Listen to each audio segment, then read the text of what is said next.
کسی نے اس کو بھی آئی اور ساری دنیا کو ہم نے دیکھا انہی کے اعتماد پر اللہ کی بات کو جھوٹ کہہ رہے ہیں، اللہ کے نبی صلی اللہ علیہ وسلم کی بات کو رد کر رہے ہیں۔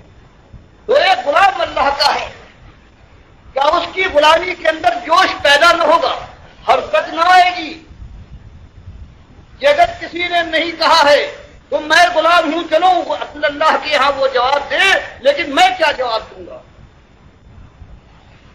اس لیے یہ بات ہر مسلمان کا حق ہے جو صحیح معنوں میں اللہ کی بندگی کا ثبوت دینا چاہتا ہے۔ لوگ کہتے ہیں کہ اگر یہ کام نہ کرو، بات کہتے رہو اپنی مثبت دعوت، تو میں کہتا ہوں تم اللہ سے بڑے حکیم نہیں، اس کے رسول صلی اللہ علیہ وسلم تم سمجھدار نہیں۔ اللہ نے سارے پرانے جو مشہور تھے سب کو